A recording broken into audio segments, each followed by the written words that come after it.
Hello there. Hello, Kelly and Marion and Ali and Mary and everyone else.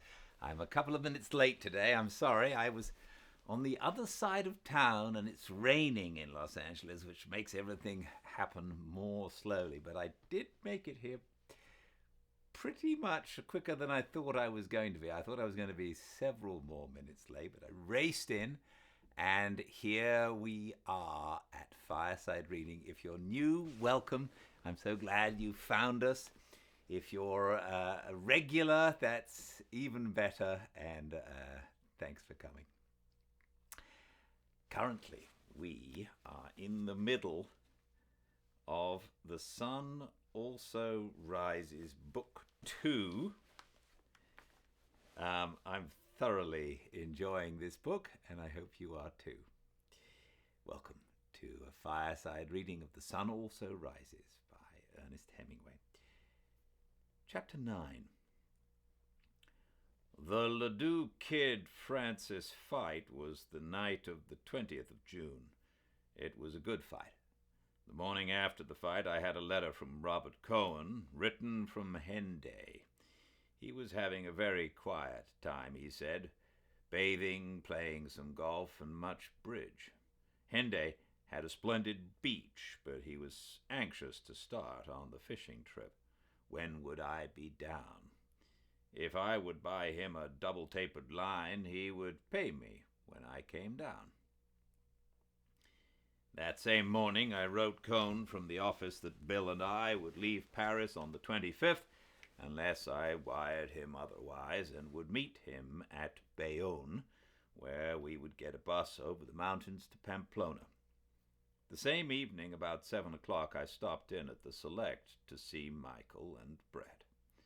They were not there, and I went over to the Dingo. They were inside, sitting at the bar. "Hello, darling." Brett put out her hand. "Hello, Jake," Mike said. "I understand I was tight last night."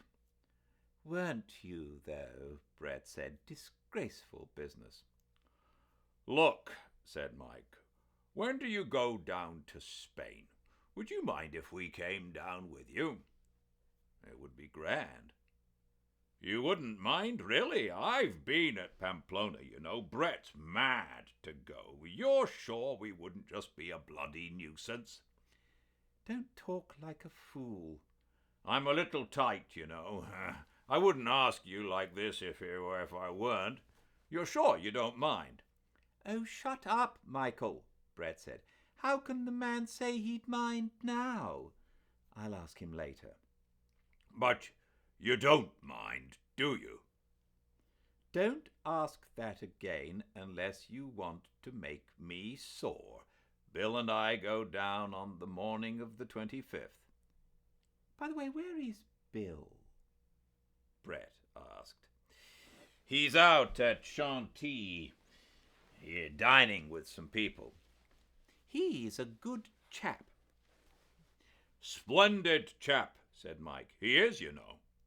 "You don't remember him," Brett said. "I do remember him perfectly. Look, Jake, we'll come down the night of the 25th. Brett can't get up in the morning." "Indeed not." "If our money comes, and you're sure you don't mind." "It will come all right. I'll see to that." "Tell me what tackle to send for." "Get 2 or 3 rods with reels and lines and some flies." "I won't fish," Brett put in. "Get 2 rods then, and Bill won't have to buy one." "Right," said Mike. "I'll send a wire to the keeper."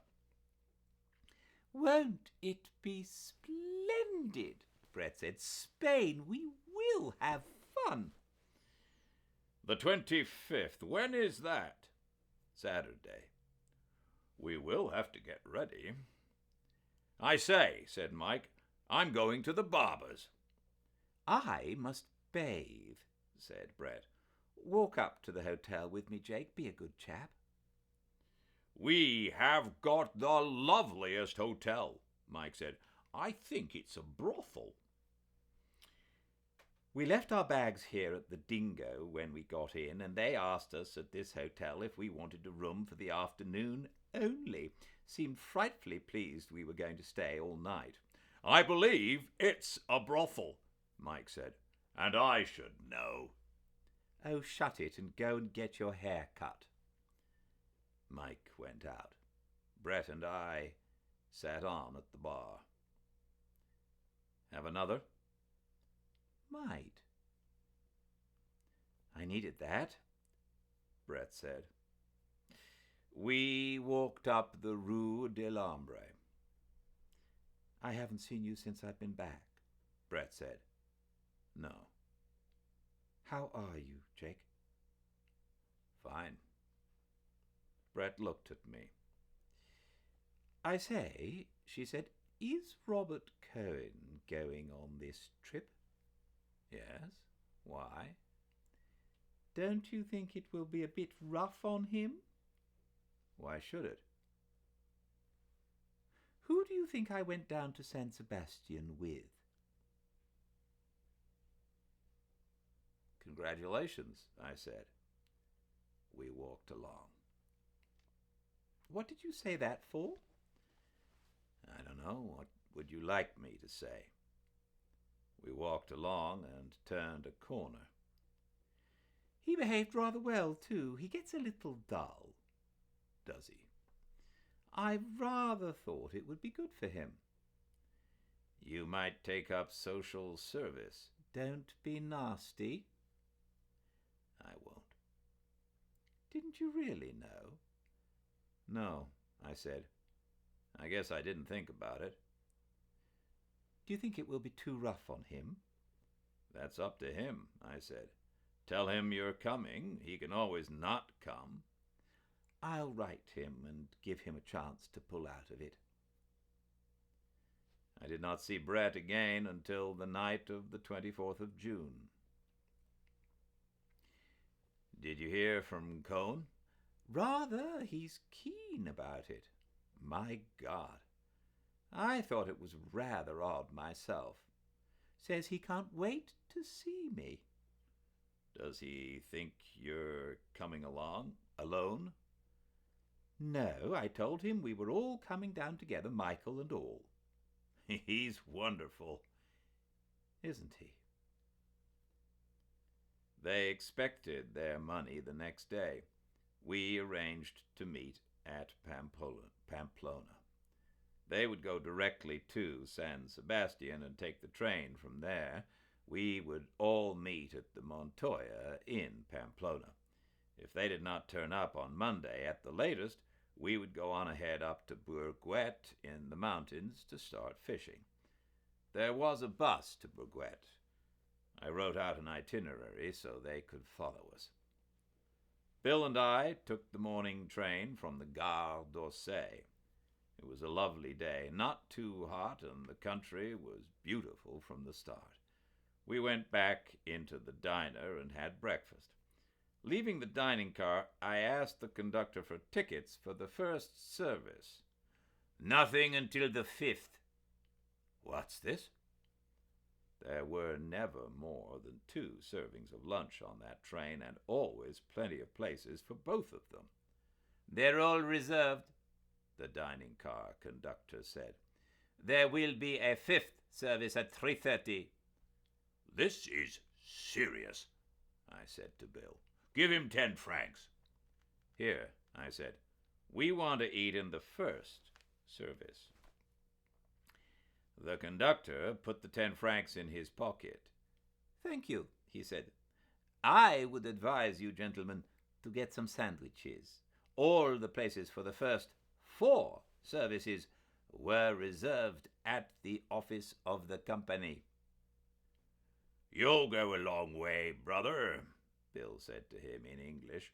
"I suppose if I'd given you 5 francs, you would have advised us to jump off the train." "Comment?" "Go to hell," said Bill. "Get the sandwiches made and a bottle of wine. You tell him, Jake." "And send it up to the next car." I described where we were. In our compartment were a man and his wife and their young son. "I suppose you're Americans, aren't you?" the man asked. "Having a good trip?" "Wonderful," said Bill. "That's what you want to do. Travel while you're young. Mother and I always wanted to get over, but we had to wait a while." "You could have come over 10 years ago if you'd wanted to," the wife said. "What you always said was, see America first. I will say we've seen a good deal, take it one way and another." "Say, there's plenty of Americans on this train," the husband said. "They've got 7 cars of them from Dayton, Ohio. They've been on a pilgrimage to Rome, and now they're going down to Biarritz and Lourdes." "So that's what they are, pilgrims. Goddamn Puritans," Bill said. "What part of the States you boys from?" "Kansas City," I said. "He's from Chicago." "You both going to Biarritz?" "No, we're going fishing in Spain." "Well, I never cared for it myself. There's plenty that do where I come from, though. We got some of the best fishing in the state of Montana. I've been out with the boys, but I never cared for it any." "Mighty little fishing you did on those trips," his wife said. He winked at us. "You know how the ladies are. If there's a jug goes along or a case of beer, they think it's hell and damnation." "That's the way men are," his wife said to us. She smoothed her comfortable lap. "I voted against prohibition to please him, and because I like a little beer in the house, and then he talks that way, it's a wonder they ever find anyone to marry them." "Say," said Bill, "do you know that gang of Pilgrim Fathers have cornered the dining car until 3:30 this afternoon?" "How do you mean? They can't do a thing like that." "You try and get seats." "Well, Mother, it looks as though we better go back and get another breakfast." She stood up and straightened her dress. "Will you boys keep an eye on our things? Come on, Hubert." They all 3 went up to the wagon restaurant.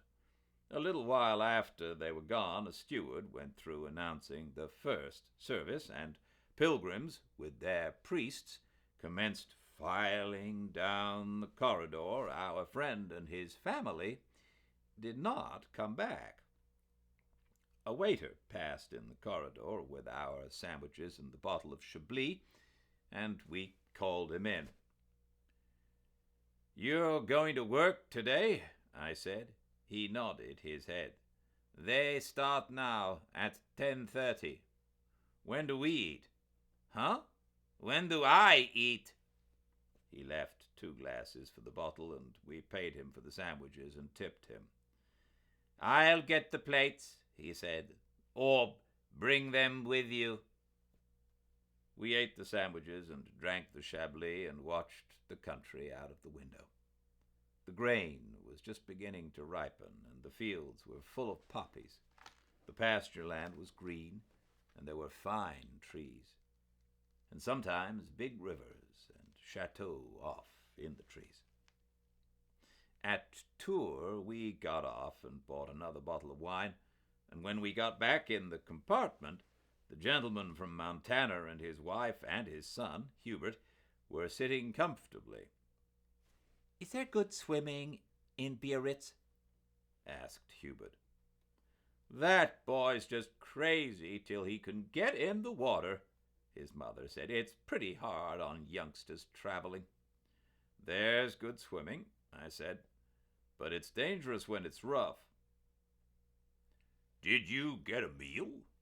Bill asked. "We sure did. We sat right there when they started to come in, and they must have just thought we were in the party. One of the waiters said something to us in French, and then they just sent 3 of them back." They thought we were snappers, all right. The man said, "It certainly shows you the power of the Catholic Church. It's a pity you boys ain't Catholics. You could get a meal then, all right." "I am," said Bill. "No, I am," I said. "That's what makes me so sore." Finally, at 4:15, we had lunch. Bill had been rather difficult at the last. He buttonholed a priest who was coming back with one of the returning streams of pilgrims. "When do us Protestants get a chance to eat, Father?" "I don't know anything about it. Haven't you got tickets?"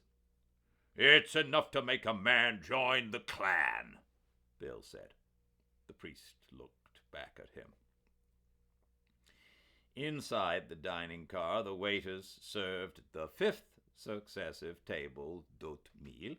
The waiter who served us was soaked through. His white jacket was purple under the arms. He must drink a lot of wine or wear purple undershirts. Let's ask him. No, he's too tired. The train stopped for half an hour at Bordeaux, and we went out through the station for a little walk. There was not time to get into the town. Afterward, we passed through the Landes and watched the sun set. There were wide fire gaps cut through the pines, and you could look up them like avenues and see wooded hills way off. About 7:30, we had dinner and watched the country through the open window in the diner. It was all sandy pine country full of heather. There were little clearings with houses in them, and once in a while we passed a sawmill. It got dark, and we could feel the country hot and sandy and dark outside of the window, and about 9 o'clock we got into Bayonne. The man and his wife and Hubert all shook hands with us. They were going on to La Négresse to change for Biarritz. "Well, I hope you have lots of luck," he said. "Be careful about those bullfights." "Maybe we'll see you at Biarritz," Hubert said. We got off with our bags and rod cases and passed through the dark station and out to the lights and the line of cabs and hotel buses. Standing there with the hotel runners was Robert Cohen. He did not see us at first. Then he started forward. "Hello, Jake. Have a good trip?" "Fine," I said. "This is Bill Gordon. How are you?" "Come on," said Robert. "I've got a cab." He was a little nearsighted. I'd never noticed it before. He was looking at Bill, trying to make him out. He was shy, too. "We'll go up to my hotel. It's all right. It's quite nice." We got into the cab, and the cabman put the bags up on the seat beside him and climbed up and cracked his whip, and we drove over the dark bridge and into the town. "I'm awfully glad to meet you," Robert said to Bill. "I've heard so much about you from Jake, and I've read your books. Did you get my line, Jake?" The cab stopped in front of the hotel, and we all got out and went in. It was a nice hotel, and the people at the desk were very cheerful, and we each had a good, small room.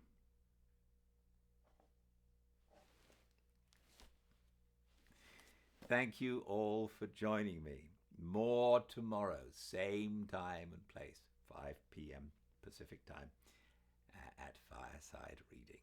I do hope you can all join me then, and until then, everyone, please stay very, very well indeed. Bye-bye.